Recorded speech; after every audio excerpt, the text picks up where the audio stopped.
going on, guys? Sumo with VABASSLINE. And Willie T with VABASSLINE. And today, we're here with Karuza. What's up, guys? How are you? Thank you for coming, man. We really appreciate it. Yeah, of course. It's going to be a good one. Appreciate y'all having me. Like, I know we've been talking for months about this now, and like, I'm really happy that we can have this opportunity. And especially with somebody that has had such a big impact and representation of our area and Virginia as a whole, if I'm being honest.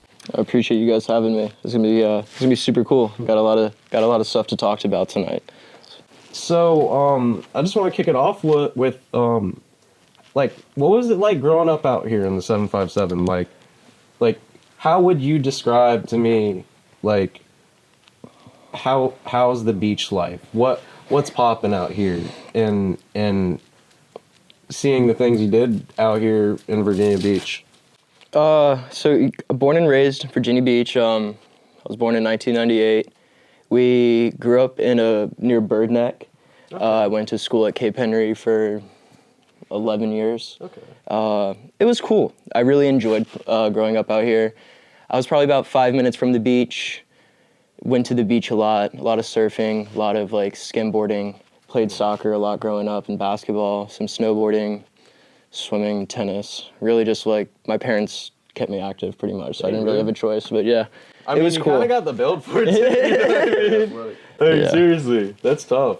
I played me growing up. Like, I did football and MMA and stuff. I always loved like contact combat sports and stuff. That's awesome. I did some taekwondo growing up. Dude, my parents I think I started it when I was like 5 or 6. It was like the ATA on Shore Drive. I don't even know if it's there anymore. I used to go on Oceana, and I did it for like a year and a half. It was cool. It was more of like a discipline thing, just like keep you in check. But I liked it. It was cool. Oh yeah. You ever have a moment you had to use it? And like, look, you felt like I actually learned something. I don't think I've ever been like, all right, I've trained for this moment, taekwondo time. I've had a couple of those moments. So, you said you went to Cape. How would you describe like your high school career outside of sports, and how did that influence who you are today? My high school career was a really interesting time for me. My schooling wise was pretty consistent from first through about 10th grade. And then I went to boarding school at Oak Hill Academy, did some soccer and basketball there. Then I transferred back home, went to friend's school, and then finished off my high school career there. Gotcha. Yeah. And, because I was trying to, we talked about the research and everything. Yeah. Where'd you go after that? I went to West Virginia. Oh, okay. Went there for a little bit, to West Virginia, go Nears. My dad got really sick when I was in college. Well, he was he was sick from high school, but it got worse when I was in college, especially after about a year in college. Yeah. And then we went to ODU, just be closer to home, and then for sure finish things up there. I feel you. Yeah. Thanks. When did you like discover EDM, like electronic music?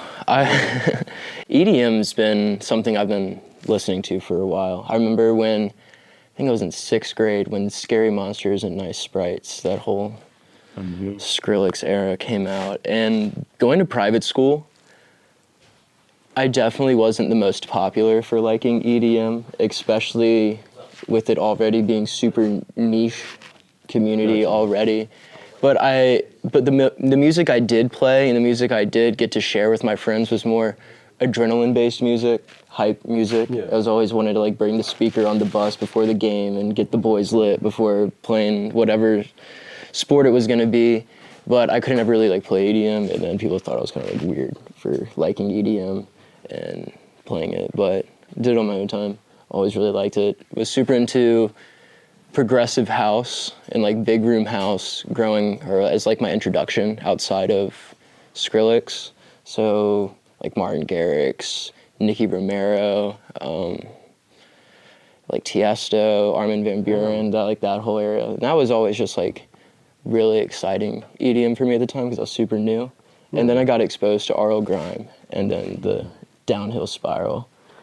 Yeah. So like your first couple shows, like would you say like you started off going to like bigger concerts or like 2-day events, or more of like going to Peabody's or My first EDM event was the first year of hijinks. Well, actually, no, that's not true. My first EDM event was at homecoming for my freshman year at West Virginia, and it was a event with Cage the Elephants, RL Grime, and 21 Savage as like a free student event for just like a welcome back to school thing for the university. And that's when I got introduced to RL Grime, or at least got to like see him in person for the first time. Like his Love Sosa remix and everything was like peak high school. You just like gave me so many flashbacks in my head when you said Cage the Elephant. And that winter break, I believe, the first year of hijinks, I was just there. I was home. I had some friends who were going. And I just like asked to tag along to them, and it ended up being my first rave group. Didn't even know it at the time. Met a bunch of cool people. Shout out my ODU fam, and it just kind of blossomed from there. Yeah. Like immediately when I came home, I knew I wanted to get a board and DJ and figure this out. But that wasn't really my introduction to like starting to take this seriously. Okay. I'd been in a band for a really long time and like did orchestra ensembles, jazz band, all that stuff. Played alto saxophone for the longest time, baritone saxophone, piano, and that was sort of like my introduction to music, or like physical music and like writing sheet music and stuff like that. But I didn't get into physical like Ableton production and all of that stuff until post my first events of being in EDM. Gotcha. Question. So I know, as far when I was looking back, you've done a lot of like local shows with a lot of local people, like Spectre. I've seen you've been on a lot of lineups with Spectre over the years. Spectre's the homie. Shout out Spectre. But like, would you say was Mersive your first one at Peabody's? My first show at Peabody's, I think we got to rewind it. I started. We gotta talk about how you got into DJ. Yeah, we missed a lot right there. But no, you're good. You know what? I wanna. So here's because you went into the band thing. I was gonna ask if you had anything else than sports that you did. Yeah. And me myself, I was in orchestra and band as well. I did viola. I did All City all the time. And let's go. I was in All City too. Oh yeah. But so shout out. When you started making music, it was influenced by going to the rave scenes and stuff, and your love for EDM and whatnot. What was like the first couple like genres you dove into as an artist? As like what I wanted to do as Karuza, or just like enjoying and production. Man. Total Martin Garrix and like Nicky Romero, RL Grime, Tiesto, Cascade, like that whole realm of upbeat, housey trap stuff was really my introduction. And then I didn't get into bass music, like really like into bass music until like 2019. Okay. 2018, I'd say. Yeah, around there. That's kind of what I gathered from my research. Dude. I was always big into like, I was always a big SoundCloud guy, so always trying to find the newest underground rap artists and make like playlist for whatever fraternity parties we were going to at the time, or that was like my introduction to like organizing music for people to be played for other people, and that's something I did enjoy a lot. So I guess there's like different build-up moments that I got to that. But as soon as I like got to see everything in person for the first time, like production, sound, it was like I immediately knew like this is what I want to fucking do. Yeah. See, like me myself with my upbringing, like at church and stuff, I used to be a worship leader, and that's one of the first things that caught my eye too, the production and the lighting, dude. And it was something I really gravitated towards, and I love being the guy behind the scenes, just blowing people's brains and creating the atmosphere, you know? Yeah. And I wasn't like a super big crowd guy either. Yeah. I love being in the crowd, but after a while, being in the crowd, I'm genuinely like an anxious guy. Yeah. Genuinely like an anxious guy overall. But after a while, like I enjoy being a part of the show, and I found myself more comfortable up there than in the crowd. Yeah. Me myself, dude, it's like ever since we started throwing these shows and stuff, it's like I've found more like joy being the guy that's just behind the scenes, and Me too, it sometimes it's a lot being on stage and stuff too. Yeah. But I mean, I feel like you know, stage, you performing as an artist and being the production guy is two different things. I'm sure it gives you a rush. Yeah, it's definitely two different feelings of completion, I guess you could say. Being like the guy behind the scenes, like putting the shows together, booking other artists, that's a different sense of fulfillment than being an artist and just years of development and just like compound achievement and failure, getting up to a certain point that you work very hard for and it going in your favor, which I think is something we take for granted a lot in this industry, is so many times and times again, you can prepare as much as possible. Like you could have done everything perfectly, and due to outside things, or even, maybe you just weren't on your game that night, it just doesn't go how you want it to, at least in your head. So when it does work out, it's definitely a different sense of fulfillment for sure. It kind of reminded me of like a saying I just heard recently, and it's sometimes people forget about the freedom to choose how you react and to things that happen in your life, and you create you create your environment. You know what I mean? You can pull yourself out of certain situations and stuff. So how did you end up getting into like Peabody, Steve's, event management? Like, what was your actual like entry point? So I was a security guard at Steve's, security guard at Peabody's when I was like 19. And I was not the best security guard. I was there, I did my part, I kept people safe, but you know, I like smoking weed and just like hitting my dab pen and hanging out and just being in a lifeguard seat probably wasn't the best place for me. You know what I mean? Like I needed to be on point all the time. Yeah. And I moved on to other endeavors before coming back. But shout out Peabody Security. Y'all are way better than I ever was. Some mats. So so you've been producing way longer than you've been necessarily DJing? Or were you DJing about an equal amount of time? So my history in making music definitely started off way before I even got into DJing, but it wasn't in the realm of like Ableton or like EDM production. It started off, it was in sheet music. And in my head, I thought it was going to be a really good transition from like, oh yeah, I know like music theory, I know how to write sheet music and all these keys, like time signatures, just like this is going to be an easy transition. And the knowledge was helpful, like once you get comfortable with the system. But Ableton is just like its own language completely, and you have to give it the respect it deserves and learn the ins and out of it before you're able to apply what you know in music theory, if that makes sense. Mm-hmm.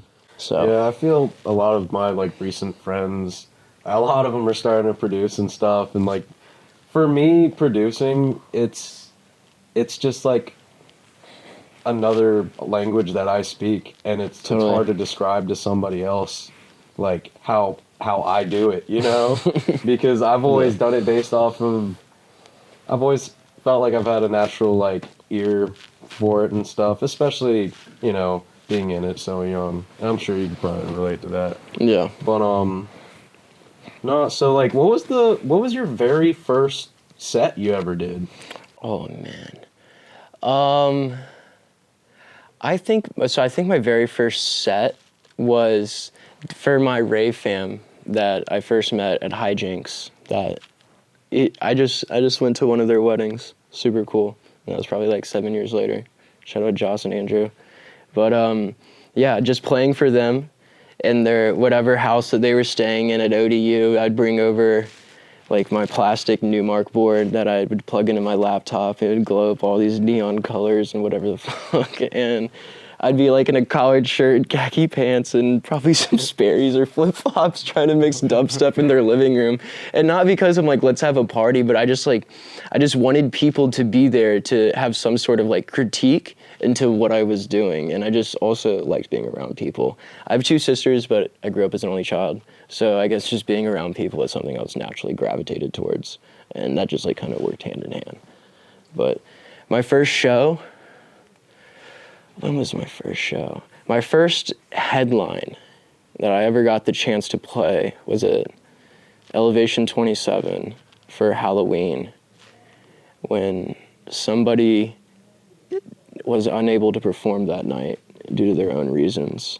And I got called up to the table because I was direct support to headline. And this was a 2-day event, and Spectre headlined the first night, and I headlined the second night. And it's called the Samhain celebration. Hopefully I didn't butcher that, whatever. If I did, I'll hear about it in the comments. But it was cool. That was like my first exposure to being able to create a very curated set, have the visuals be on point. So it was like an AV set. We picked out all the visuals ahead of time, made a bunch of edits out of them, and it was supposed to just be like an audio-visual experience. So I think that was like my first major set, but I've done like a lot of house parties and smaller events and like patio stuff leading up to that. Gotcha. Yeah. So, how would you describe to somebody that's never heard your music or been to your sets, how would you describe that to somebody that's never witnessed it before or heard it? Like I said, I like hype. I like adrenaline. I like getting up and just moving. That was always like my thing. Like, Sets are explosive. thank you. Like the locker room mentality before you're like, you gotta envision yourself. You're about to play like your rival school in whatever sport it is that you love. You're with all your boys. You're in the locker room. You're getting hype. Like, what music are you playing to get the boys locked in and like to get the group locked in and everybody on the same page? And like that rush, that feeling, I hope to translate into the music that I play later on. Because that is something I do miss. I miss the locker room and like the team dinners and just like being with like the boys and everything before like the games and playing the games. Like I couldn't tell you maybe like a couple goals that I've scored over the past, but most of them like fade away. But like those memories with like the boys and getting hype and the camaraderie and everything, like that was everything to me.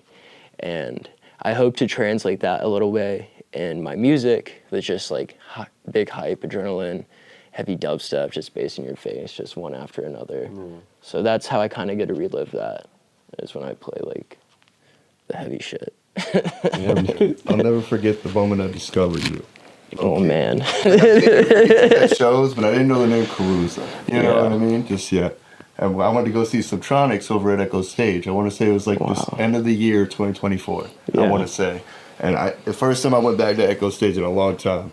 And I got history there. But I went back there, Subtronics ended, and I was like, it's way too early. It's over already? Yeah. And I literally looked at my friends and I was here, boom, and it came out. And it's low-key amazing. Because the only people left were low-key the real looks, and we all went ape shit to your set. I'll never forget it. And then I found out you were also the one running, like helping like manage the Peabody events and working with Steez, and it just blew my mind. Like I appreciate that being the first moment. That's super cool. You. That was a really fun show. That was like end of the year. I think it was like December 25th or 26th. Right and it was that was cool. That was a cool show. Subtronics team's really cool too. Shout out, he's the fucking man. I'm gonna tell you a little story about him. So I was in the green room. I was just hanging out. I went to my car because I needed to get a jacket. It was cold. And when I was gone, apparently he came downstairs. He was looking for me. I wasn't in there. I come back. I think like all the other artists are fucking with me because I'm just like the local opener DJ. And they're like, yeah, I go up to his green room. He needs you. I'm just gonna look stupid, just walking in there. And I go in there and he's like, yo, I don't know how much over my set's gonna be, but I just like wanted to tell you that. I just want to tell you that it may not end on time, and I don't want to be that guy who just goes over the locals' time, because I was like that guy before, like because I was like a local before. So I just thought that was like little communication was cool, and that's like the one big interaction that I always remembered. He was just like not a dick when he didn't even have to like do any of that. Yeah, he was just like, he was cool. Damn. I love Subtronics, dude. He's a crazy artist. I have memories to his sets. I've probably seen him. I'm gonna talk about someone who's super on point. His whole team is just on point. On point. It's cool to see. Heck yeah. So, your festival, lineups that I've seen, and I've seen Oh, you man. at, right? So I know you've done like an unofficial afters for hijinks. Oh, they were the official afters. It was 2 years in a row. 2 years in a row, they were both. Yeah. Bad. I No, thought I you- saw one that was unofficial, and then you did an official. So there was one. I might be mistaken. I apologize. You know, I could have misspoke too. I think the first year when I played, I can't remember the name of the company. It was like an unofficial afters that just like kind of got put together last minute. I can't remember the name of it. I think it was like Havoc something, Harpoon Havoc maybe. But that one, I think that was my first year going. But like like my official bookings, the first year was with RL Grime, which was like super cool. I played. It was a guy named Ski. Shout out Ski, that's the boy. And then I played after Ski, and then it was Alley Cat, then it was RL Grime. When I talk about a team that moves different, RL Grime team moves different. They're cool. And then the second year was me and then my 2 best friends, 9 Before 9 and Redline District. We did a B3B for Zedstead, and it was fun. That was year 2 of hijinks, right? I think that was 2 years ago. Oh, okay, so that was more recent. Yeah, I didn't get my first hijinks booking until I think it was like the 3rd year of hijinks. Yeah, Gotcha. it was still like kind of full circle, but like not at the convention center, but it was still like official after. So I don't know if you like awesome, dude. you claim it or I have whatever. love for but hijinks too. That was technically my first festival. Same. Year Yeah. 2. I went year 2. Some good years, man. So, Wham Bam 2022, was that like your first like? Oh like a- man, that's a rabbit hole. So, Wham Bam was a festival that a few of my buddies put together, and I was the social media guy for it, or at least I assisted with social media. That was kind of like my role. And due to like some unfortunate circumstances that was above my pay grade, ended up not happening that year. So I think, yeah, that one hurt deeply because I think that was a festival that a lot of my friends put a lot of their time and energy and love into, and it not working out the way I think everybody wanted to was sad, but we bounced back, you know. I guess so. What was Big Dub the first fest?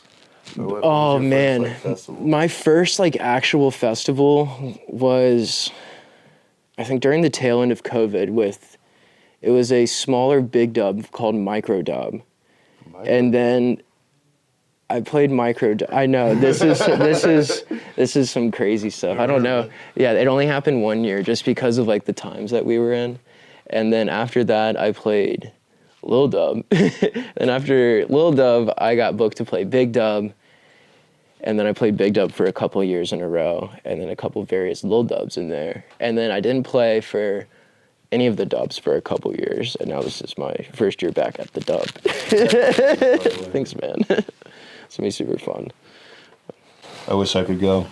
I won't be able to make Big Dub this year. Yeah, it's definitely a marathon, not a race. Yeah. Takes a lot out of you, but I love Big Dub. Shout out them. Dude, and I see you travel a lot too. Like it looks like you've had some crazy months where it's like festival. You got like what, a week or two, and you're bouncing to the next thing. A week or two is nice. Sometimes it's just like one after the other, but that's like, it's not too much like that.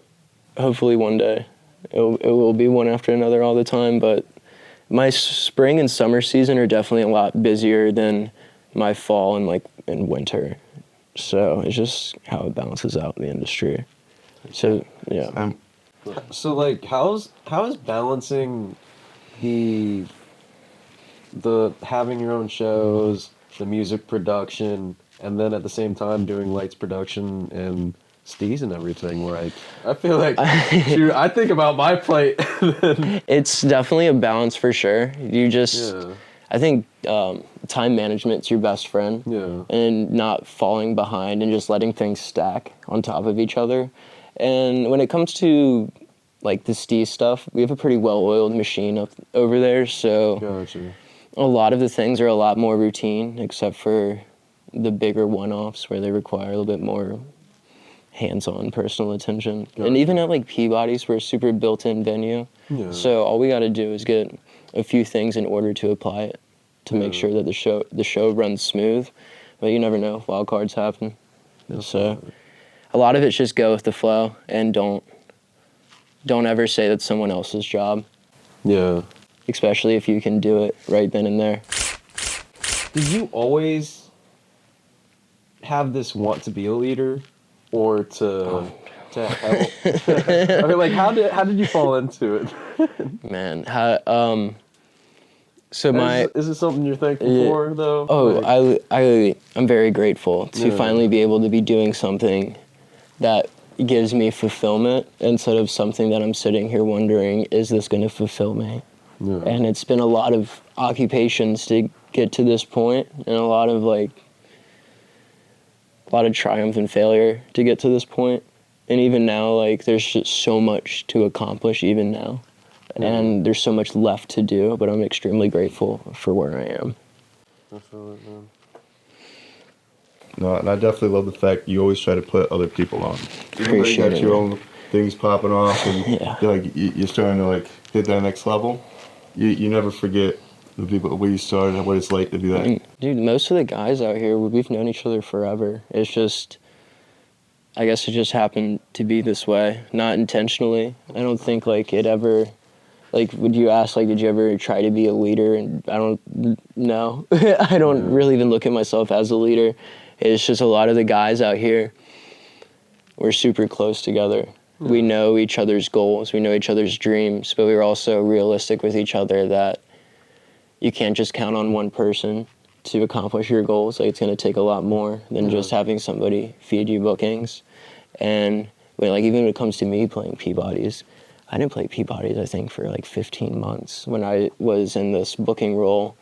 And it wasn't necessarily that I couldn't. Yeah. It was just, as a talent buyer, you have a responsibility to make sure that the people in your area are taken care of, regardless of the various levels they're at, and to encourage them to keep on pushing and what they can do to get those higher slots, and the time it takes, and the understanding of the different levels and who's where, and not get frustrated if you were like, man, I would have been perfect for this show, but someone else got it. Like, it's kind of a loser mentality, but just like getting people to be on the same page that you got to be excited for each other, you got to ride with each other. Like, all the opportunities are going to happen. It's just, what work can you put outside of it to make sure that you're the best possible musician for that opportunity, so you're undeniable. What would be a piece of advice that you'd give the old Jake before the lights, before the production, before the DJ? If Listen to my parents. Yeah. That was good. Like, I mean, facts. That is facts. I wasn't a bad kid. I didn't make the best decisions. I mean, it's not like I was ever in trouble with the law or anything. It's just, my parents had certain things they wanted done in a certain way, and I was a little bit rebellious. And my sister's opposite of me, but she's awesome. But yeah, I definitely wish I didn't give my parents so many gray hairs. I resonate. But and especially as a parent now, I hope my kids don't give me as many gray hairs, but whatever gray hairs I get are definitely earned. one thing I wanted to ask you, so Karuza, how'd you come up with the name, or what made you choose that? That's a good question. My name wasn't originally Karuza. It was Kraken with a V.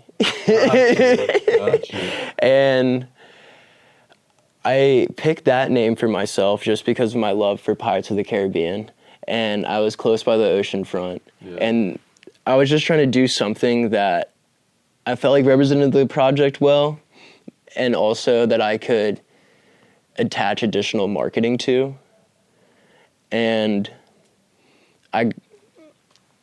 Kraken was super commercialized. It was taken everywhere. And there's no way that like I would be able to rock with it. Even to this day, I have artists reaching out to me with the same name that I originally had picked, Really? spelled the same way and everything. Damn. So I got my first booking, which was, I think, a house party that wasn't really a house party, that had like a flyer on it. And then it just like, we needed to have a name that wasn't what it was. And my roommate at the time, we were trying to go through them. Syllable-wise, we knew what we wanted. We knew we wanted to start with like a K. And he said Karuza. I hated it. And I think it was because I hated it that everyone's in the house. It was like a house of like 4 boys. Started calling me it because they knew it was like, going to annoy me. Yeah. And then the show rolled around and they're like, all right, well, this is what you're rocking with. Like, you don't have a choice. And I was like, okay, bet. And then we just, my friend's friend, who became a friend of mine today, Shao and all, made the first logo and got that rocking. And then I got my logo, which is currently now, from a guy named Diasco. But yeah, that's just kind of, and then it just stuck, and then people started calling me it, and what am I gonna do, rebrand? It's a really good name too. So then just had to like build the lore around it, and just, yeah, build the lore and just put my own story into it to make it come to life. So, I've been listening to your SoundCloud for the past like 2 weeks. Oh man, trying to prepare for this. I was just wondering, what in the future, like what's some kind of genres maybe you want to dive into that you haven't yet, or anything that like kind of grabs your eye in the moment that you'd hope to make future projects? I've definitely branched out a little bit into what I've been releasing, because for a while it's just been heavy. Yeah. But as I feel, at least, I've starting to become a little bit more established with like my sound. Yeah. And I guess my expectations of my sound from the consumer view. Yeah. I've been able to start doing a lot more trap, a lot more like trap hybrids, trap infusion, because that's where a lot of my roots come from. Like Arl Grime, to me, like that guy really like started a lot for me. Yeah. So being able to kind of bounce back into it and show my roots more, and the more trap, more fun, more bassy stuff on top of just the fucking tear out stuff's been really cool. Yeah. No, so you'll see some mixtures of some melodic stuff, some trap, and then just heavy dubstep. So just trying to balance release schedule between the three so it's cohesive, I guess, is the goal right now. Do you got anything coming out soon or anything that you've been planning on, or so like? I haven't released anything yet this year. The last thing I released was the Infinity remix. The Infinity remix at like the end of December. It's been a pretty tough couple months, like mentally on the family. We had a really tragic death in the family that my nephew, shout out Sam, he passed away from brain cancer. He was 19. And it's been really hard to like put myself back out there again and still feel okay doing what I have to do, because a lot of the times these past few months I've had to go out wearing a smile instead of having a smile. And I don't know how long that's gonna last for, but I do need to get back into like releasing music and feeling more confident about that again. And just, you're never gonna move forward, but just like taking that next step back again into your business and just getting back into it, for sure. So it's definitely been it's been a rough time, but I stacked up on a bunch of music in the meantime, so we have stuff to release. So I'm looking forward to it. Well, I'm sorry to hear news, man. And thank you for coming out. So moving forward in 2026, what's one of your biggest goals that you hope to achieve? Oh man. I mean, for 2026, release music I'm really happy with. I think that's like the biggest thing. Keep building momentum, keep doing the bookings I want to do, but my biggest goal is to do them well.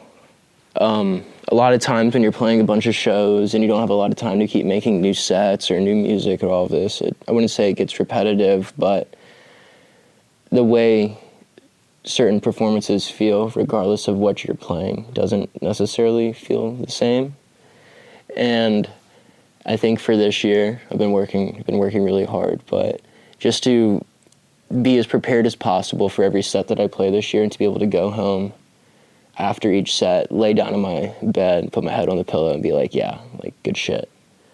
And just, I mean, other stuff, compacting. Obviously, everybody wants to play like Lost Lands or E-Forest or all these like crazy big venues and festivals, but those are big term goals.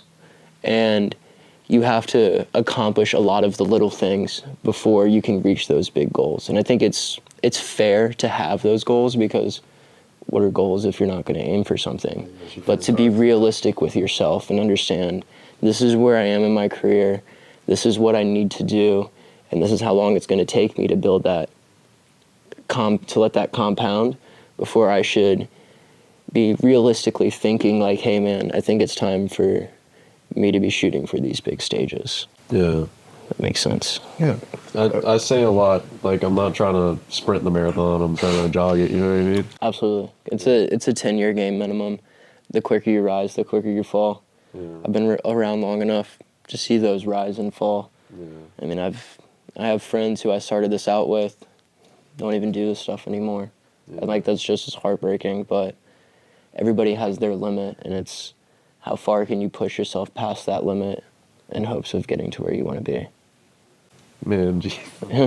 So out of all the sets you've done, do you have like one set that you hold dearest to your heart, like your most favorite experience? Like which set and where? Totally. Coliseum, Hampton Coliseum. Played for Subtronics, and that was, to this day, still the coolest thing I think at least I've ever done. And I've played some really cool shows before, and a lot of stuff super memorable. But for me, growing up in Virginia Beach, going to the Coliseum when I was like 3, seeing monster trucks and all of that stuff. Like, growing up in Virginia Beach, Hampton Coliseum is something you frequented a lot, regardless if it was like Disney on Ice, monster trucks, or sporting events, or whatever it would be. And then experiencing so many cool events at the Hampton Coliseum over the years, and one day, like, being asked to play it is just, that was still the coolest thing, or at least coolest event that, in my opinion, I've played. Like a nice full circle moment. Yeah, totally full circle. I think the only other venue that would be equally as full circle is Red Rocks, and that's just because, like, I got engaged out there to Sierra, and that was a really cool moment. So that would also be really. It's a life-changing venue. Yeah, that'd be really cool one day. Hopefully. Do you have like a list of 3 maybe venues or festivals that on the top of your list want to do list, you know? I think I like 5 fests, just like to name off the bat, would be, I really want to play Glow Fest or Project Glow. Yeah. I just really want to play Project Glow. I love my Club Glow fam. I love my DC fam. They really do support the hell out of me, and I'm really grateful for them. And I think that'd be really cool to play like their backyard festival. Not backyard. That's not the right word. It's in their backyard, but their hometown throwdown. That'd be really cool. Obviously, Lost Lands. Like, I've been to Lost Lands for a couple years. I haven't been in a couple years. This is going to be my first year going back, so I'm really excited. Now the kids have gotten a little older, and I can be gone during that time. And it's my wife's birthday that weekend as well, so it's going to be really cool. Electric Forest, obviously, like, dude, Electric Forest would just be sick. I've never even been to E-Forest, but I want to play there so bad. What was the other one? FK. FK would be really cool.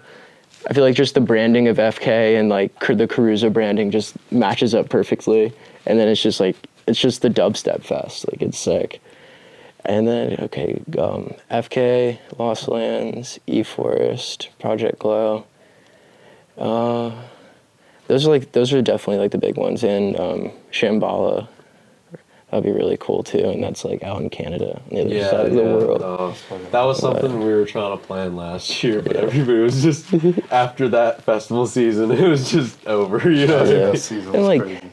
Like EDC, any EDC, Bass Canyon, there's so much left to do and to be a part of that I haven't gotten to experience yet. And I think that really puts the whole thing into a big picture. Like, you've done cool stuff, but there's a lot of room left to grow, a lot of shit left to do.